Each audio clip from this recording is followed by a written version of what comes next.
Welcome to Penrose Learning, where we make understanding easy.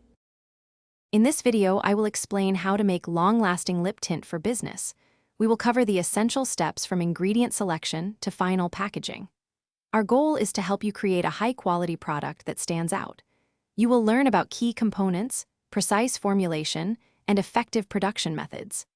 This guide will provide a clear path to developing a successful lip tint line, ensuring your products offer excellent wear and customer satisfaction.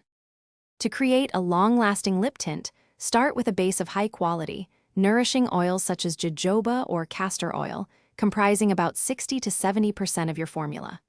Next, incorporate a film-forming agent, like a specific polymer, at a concentration of 2 to 5% to enhance wear. Add cosmetic-grade pigments for vibrant color, typically between 5 and 15%. Finally, include a broad-spectrum preservative at 1% to ensure safety and extend shelf life.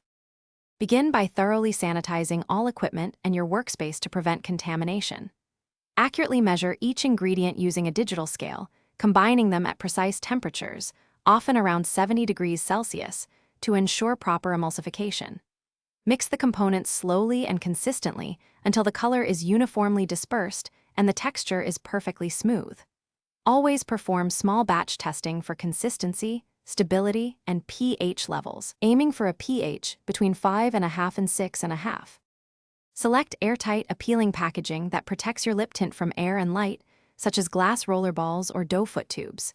Clearly label all ingredients, usage instructions, and an expiration date, typically 12 to 18 months from production. Effectively market your lip tint's long-lasting benefits, highlighting its wear time of up to 8 hours. Store finished products in a cool, dark place to maintain stability and ensure optimal shelf life for your business. Thanks for watching. If this was helpful, leave a like and consider subscribing. See you next time.